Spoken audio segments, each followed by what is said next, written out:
सही है। Hello student, welcome to all of you. आज हम डिस्कस करने वाले हैं cement Bogue's compound. Cement Bogue's compound. Last lecture में हम लोगों ने डिस्कस किया था cement composition and manufacturing of cement. Last lecture में हम लोगों ने देखा था कि सीमेंट किन किन इंग्रेडिएंट से मिलकर के बना होता है और कैसे उसको हम उसका मैन्युफैक्चरिंग करते हैं, कैसे उसको तैयार करते हैं, देन फिर उसको हम कैसे यूज करते हैं।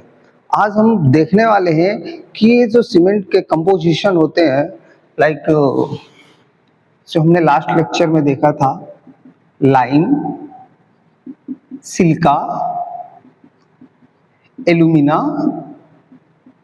And then iron oxide, then sulfur, then gypsum and alkalis। अभी तक हम कहीं पर भी वाटर शब्द का यूज नहीं किए थे।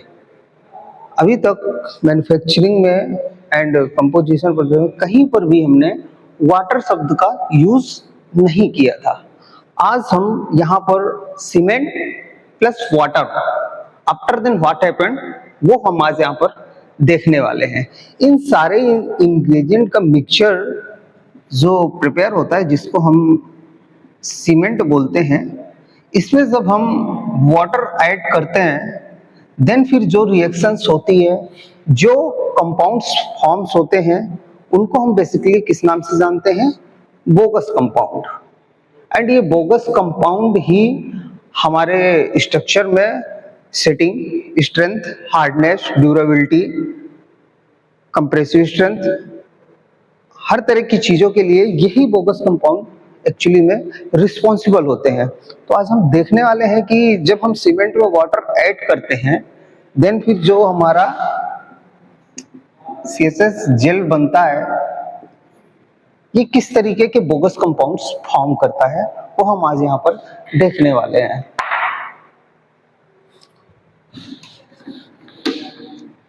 मेनली 4 तरीके के बोगस कंपाउंड फॉर्म्स होते हैं जब हम सीमेंट में वाटर को ऐड करते हैं। वही बोगस कंपाउंड आज हम यहाँ पर डिस्कस करने वाले हैं। तो चलिए देखते हैं कौन कौन से बोगस कंपाउंड्स यहाँ पर बनते हैं। सबसे पहले हमारा आता है tri calcium silicate. Try calcium silicate, ये हमारा सबसे पहला बोगस कंपाउंड है, जिसको हम लोग एलाइट के नाम से जानते हैं। किस नाम से हम लोग जानते हैं इसको? एलाइट के नाम से भी हम लोग इसको जानते हैं। इसका अगर हम केमिकल फार्मूला देखेंगे तो इसका केमिकल फार्मूला होता है 3CaO SiO2। ये होता है हमारा इसका केमिकल फार्मूला। इसको हम लोग एलाइट के नाम से भी जानते हैं एंड ट्राई कैल्शियम सिलिकेट के नाम से भी जानते हैं। एक OPC सीमेंट के अंदर इसकी जो परसेंटेज होती है वो अप्रोक्सीमेटली 45 to 65% तक होती है। 45 to 65% तक ट्राई कैल्शियम सिलिकेट हमारा बोगस कंपाउंड फॉर्म होता है सीमेंट के अंदर।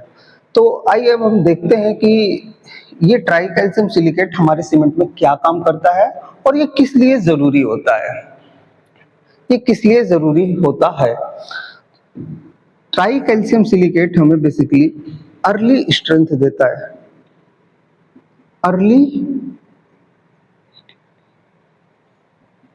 अर्ली स्ट्रेंथ के लिए रिस्पॉन्सिबल होता है। हमारे सीमेंट के अंदर जो सबसे पहले स्ट्रेंथ प्रोवाइड करता है वो हमारा ट्राई कैल्शियम सिलिकेट होता है। इसके अंदर हाइड्रेशन रिएक्शन, जब हम सीमेंट में पानी ऐड करते हैं, उस प्रोसेस को हम हाइड्रेशन रिएक्शन बोलते हैं। तो इसके अंदर हाइड्रेशन रिएक्शन 7 से 15 दिन के अंदर कंप्लीट हो जाती है। 7 से 15 दिन के अंदर ये हमारा स्ट्रक्चर के अंदर, सीमेंट के अंदर फॉर्म हो जाता है ट्राई कैल्शियम सिलिकेट। तो जब भी हमें जल्दी स्ट्रेंथ की जरूरत होती है, जब भी हमें किसी स्ट्रक्चर को बनाने में या कोई भी कंस्ट्रक्शन वर्क करने में जल्दी की आवश्यकता होती है, जल्दी स्ट्रेंथ की रिक्वायरमेंट होती है, तब हम C3S की परसेंटेज को बढ़ा देते हैं। C3S की परसेंटेज को बढ़ाते हैं तो ये हमें जल्दी स्ट्रेंथ देने का काम करने लगता है। देन फिर इसके बाद हम अगला बोगस कंपाउंड देखते हैं, जिसको हम लोग बोलते हैं, एक सेकेंड, C3S के बाद हम लोग अगला बोगस कंपाउंड देखते हैं C2S, जिसको हम लोग डाई कैल्शियम सिलिकेट के नाम से जानते हैं। डाई कैल्शियम सिलिकेट के नाम से जानते हैं। इसी को हम लोग बेसिकली बेलाइट के नाम से भी जानते हैं, बेलाइट के नाम से जानते हैं। इसका केमिकल कंपोजिशन अगर हम देखेंगे तो इसका होता है 2CaO and SiO2, 2CaO SiO2। और इसमें सीमेंट के अंदर इसकी परसेंटेज होती है बोगस कंपाउंड फॉर्मेशन की 15 से अप्रोक्सीमेटली 35% तक जाता है। सीमेंट के अंदर C2S बोगस कंपाउंड 15 से 35% तक बनता है। इसका सीमेंट के अंदर काम क्या होता है, ये हमें बेसिकली कैसी स्ट्रेंथ देता है, प्रोग्रेसिव स्ट्रेंथ देता है। प्रोग्रेसिव स्ट्रेंथ का मतलब होता है लॉन्ग टाइम तक स्ट्रेंथ देने का काम करता है। जब ये लॉन्ग टाइम तक स्ट्रेंथ देने का काम करता है तो ये हमको ना सल्फर अटैक से बहुत प्रोटेक्ट करता है, सल्फर अटैक से बहुत प्रोटेक्ट करता है। ये हैवी कंस्ट्रक्शन में हम लोग ऐसी सीमेंट का यूज करते हैं जो लो हीट सीमेंट होती है। लो हीट सीमेंट को बनाने के लिए हम लोग C2S की परसेंटेज को इंक्रीज कर देते हैं, जिससे सल्फर अटैक से लड़ने में बहुत सक्षम होता है। डैम बनाने में, हैवी वाटर स्ट्रक्चर बनाने में हम लोग इस सीमेंट का बेसिकली यूज करते हैं, जिसमें C2S की परसेंटेज हाई होती है, और ऐसा हमको लो हीट सीमेंट के अंदर देखने को मिलता है। ट्राई कैल्शियम सिलिकेट में हम लोग रैपिड हार्डनिंग सीमेंट को बनाते हैं, जब C3S की परसेंटेज को हम लोग इंक्रीज करते हैं, जो हमको जल्दी स्ट्रेंथ देने का काम करता है।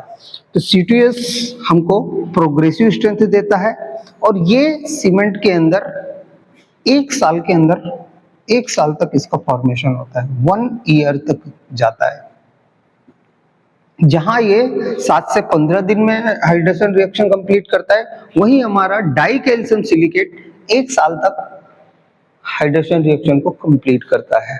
देन इसके बाद हम अगला बोगस कंपाउंड देखेंगे, ट्राई कैल्शियम एल्यूमिनेट। हमारा अगला बोगस कंपाउंड है ट्राई कैल्शियम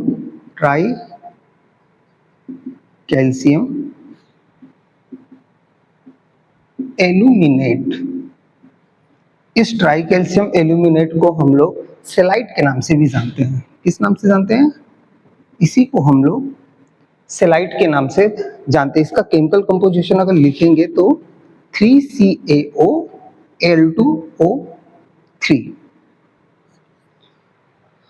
बेसिकली जैसे कि हम लोग जानते हैं कि सिलिका हमारा स्ट्रेंथ के लिए रिस्पॉन्सिबल होता है, वैसे ही हमारा एल्यूमिना जो होता है ना, वो अर्ली सेटिंग के लिए रिस्पॉन्सिबल हो जाता है, अर्ली सेटिंग के लिए रिस्पॉन्सिबल हो जाता है। इसको हम लोग C3A भी बोलते हैं, C3A, एंड इसी को हम लोग C3S के नाम से भी जानते हैं। इसी को हम C2S से डिनोट करते हैं, और इसको हम C3A से डिनोट करते हैं। ट्राई कैल्शियम एल्यूमिनेट में रेट ऑफ हाइड्रेशन बहुत फास्ट होती है, और रेट ऑफ हाइड्रेशन फास्ट होने के कारण ये हमको सीमेंट के अंदर अर्ली स्ट्रेंथ प्रोवाइड कर देता है, अर्ली सेटिंग प्रोवाइड कर देता है। बहुत जल्दी ही ये सीमेंट को सेट करने लगता है। इसकी हम परसेंटेज अगर देखें सीमेंट के अंदर तो 4 to 14% तक रखते हैं। इसकी परसेंटेज को हम इसीलिए कम रखते हैं क्योंकि जब हम कोई कंस्ट्रक्शन वर्क करते हैं तो कंक्रीट को मिक्स करने में, कंक्रीट को प्लेस करने में टाइम लगता है। अगर हम इसकी परसेंटेज को इंक्रीज कर देंगे तो हमको फ्लैश सेटिंग दे देगा। तो हमको जो काम करना है उससे पहले ही हमारा कंक्रीट, हमारा सीमेंट सेट हो जाएगा। इसलिए एक ओपीसी सीमेंट के अंदर हम कोशिश करते हैं कि C3 की परसेंटेज 4 to 14% ही रहे, ताकि हम अपना प्रॉपर वर्क कर सके। तो ये ट्राई कैल्शियम सिलिकेट हमारा किसके लिए रिस्पॉन्सिबल होता है? ये हमारा अर्ली सेटिंग टाइम के लिए रिस्पॉन्सिबल होता है। देन इसके बाद नेक्स्ट हमारा बोगस कंपाउंड है tri calcium aluminoferrite. Tri calcium aluminoferrite, tri calcium aluminoferrite. इस ट्राई कैल्शियम एल्यूमिनोफेरेट को हम लोग और किस नाम से जानते हैं? C4 फेलाइट के नाम से भी जानते हैं। इसको हम और किस नाम से जानते हैं? फेलाइट के नाम से भी जानते हैं। इसका अगर हम केमिकल कॉम्पोजिशन देखेंगे तो 3CaO Al2O3 Fe2O3। बेसिकली ये हमारा सीमेंट के अंदर, स्ट्रक्चर के अंदर इसका कोई यूजफुल इतना काम नहीं होता है। ये भी, इसकी भी रेट ऑफ हाइड्रेशन जो होती है C3A के बाद सेकेंड नंबर पे होती है, बहुत फास्ट हो देता है। एंड रेट ऑफ हाइड्रेशन बहुत फास्ट होती है, सबसे ज्यादा fast rate of hydration tri calcium aluminoferrite की होती है। सबसे पहले रिएक्ट करता है ये पानी के साथ। जैसे ही पानी में हम सीमेंट को मिक्स करते हैं, सबसे पहले हमारा जो कंपाउंड फॉर्म होता है वो हमारा एल्यूमिनोफेरेट ही होता है, सबसे पहले फॉर्म हो जाता है। और ये basically initial setting try calcium aluminate के साथ ही वर्क करके इनिशियल सेटिंग के लिए ये भी रिस्पॉन्सिबल होता है। बट इसका एज इट इज इतना कुछ इम्पोर्टेंस होता नहीं है, बट ये भी सीमेंट के अंदर हमारा फॉर्म होता है और तकरीबन 10 to 18% तक होता है। 10 to 18% तक सीमेंट के अंदर हमारा ट्राई कैल्शियम एल्यूमिनोफेरेट फॉर्म होता है। तो ये हमने देखा चार बोगस कंपाउंड, चार तरीके के हमारे बोगस कंपाउंड फॉर्म होते हैं जब हम सीमेंट में पानी को मिलाते हैं। जब हम सीमेंट में पानी को मिलाते हैं तब ये हमारे चार तरीके के बोगस कंपाउंड फॉर्म होते हैं। अब अगर हम देखा जाए कि इनकी क्या रिएक्शंस होती हैं, क्या ये सीमेंट के अंदर हमारे किस रेंज में काम करते हैं, तो वो हम चलिए देखते हैं। अगर हमने देखा कि बाइंडिंग प्रॉपर्टी, क्या हमने देखा? बाइंडिंग प्रॉपर्टी के अकॉर्डिंग अगर देखें तो सबसे अच्छी बाइंडिंग प्रॉपर्टी हमको क्या, कौन सा कंपाउंड देगा? सबसे अच्छी बाइंडिंग प्रॉपर्टी अगर हम देखें तो C3S, then C2S, then C3A and then C4AF। इन सब में सबसे अच्छी बाइंडिंग प्रॉपर्टी हमारी किसकी होती है? इस C3S की होती है। क्यों? क्योंकि C3S ही मेनली स्ट्रेंथ के लिए, इनिशियल स्ट्रेंथ के लिए रिस्पॉन्सिबल होता है। इसके बाद अगर हम रेट ऑफ हाइड्रेशन देखें,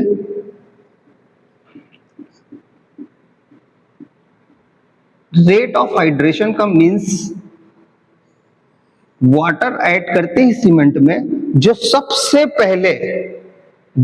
पहले हाइड्रेशन एनर्जी रिलीज करने लगता है, उसमें से जो सबसे पहले काम करता है वो हमारा होता है C4AF, देन फिर उसके बाद C3A, देन फिर C3S and after then C2S।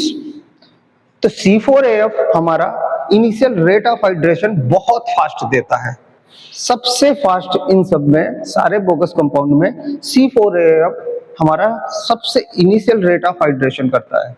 Then अगर आप देखें कि इन सब में सबसे ज्यादा हीट ऑफ हाइड्रेशन किसकी ज्यादा होती है, मींस सबसे ज्यादा हीट कौन रिलीज करेगा, तब हम देखेंगे heat of hydration.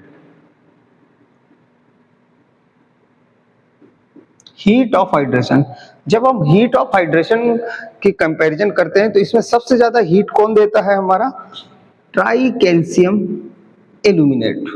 Tri calcium aluminate हमारा सबसे ज्यादा हीट ऑफ हाइड्रेशन देने वाला कंपाउंड होता है। देन फिर इसके बाद C3S, then C4AF and then C2S।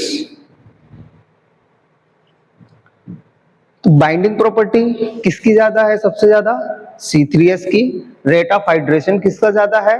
C4AF का। और हीट ऑफ हाइड्रेशन किसका ज्यादा है? C3A का। देन इसके बाद अगर हम देखें तो इन्हीं चारों बोगस कंपाउंड्स को की क्वांटिटी को ऊपर नीचे करके हम लोग अलग अलग प्रकार की सीमेंट्स को बनाते हैं। जैसे रैपिड हार्डनिंग सीमेंट के लिए हम लोग C3S की और C3A की परसेंटेज को इंक्रीज करते हैं। लो हीट सीमेंट बनाने के लिए हम लोग C3S और C3A की परसेंटेज को कम करके C2S की परसेंटेज को इंक्रीज करते हैं। तो आज के लेक्चर में हम लोगों ने देखा कि बोगस कंपाउंड सीमेंट के अंदर कैसे फॉर्म होते हैं, कैसे हम पानी सीमेंट में मिक्स करते हैं, और देन ये फिर अलग अलग टाइम पीरियड लेते हुए हमारे स्ट्रक्चर में फॉर्म होते हैं और हमारे स्ट्रक्चर को स्ट्रेंथ देते हैं, ड्यूरेबिलिटी देते हैं और एक अच्छा स्ट्रेंथ प्रोवाइड करके सालों साल तक स्ट्रक्चर को खड़ा रखते हैं। Thank you.